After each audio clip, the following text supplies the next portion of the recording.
കഠിനമായ ശാരീരിക വേദനയെയും പ്രതിസന്ധികളെയും അതിജീവിച്ച് കലയോടുള്ള അഭിനിവേശം കാത്തുസൂക്ഷിക്കുന്ന സിയ ഫാത്തിമയ്ക്ക് സംസ്ഥാന സ്കൂൾ കലോത്സവത്തിൽ മത്സരിക്കാൻ വഴിയൊരുങ്ങുന്നു.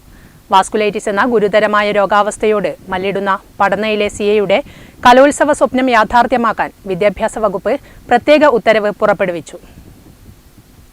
കാസർഗോഡ് പടന്ന VKP KHM MRVHSSലെ മിടുക്കിയായ വിദ്യാർത്ഥിനിയാണ് സിയ.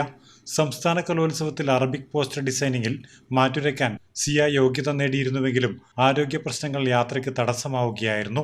യാത്ര ചെയ്യുന്നത് ജീവന് തന്നെ ഭീഷണിയായേക്കാമെന്ന ഡോക്ടർമാരുടെ കർശന നിർദ്ദേശത്തെ തുടർന്ന് തൃശൂരിലെ വേദിയിലെത്തി മത്സരിക്കാൻ സിയയ്ക്ക് സാധിക്കില്ലായിരുന്നു. സിയയുടെ സങ്കടം നിറഞ്ഞ സന്ദേശവും സ്കൂൾ അധികൃതരുടെ അപേക്ഷയും പരിഗണിച്ചാണ് സംസ്ഥാന സർക്കാർ മാനുഷികമായ ഇടപെടൽ നടത്തിയത്. മത്സര സമയം ശനിയാഴ്ച രാവിലെ 11 മണി.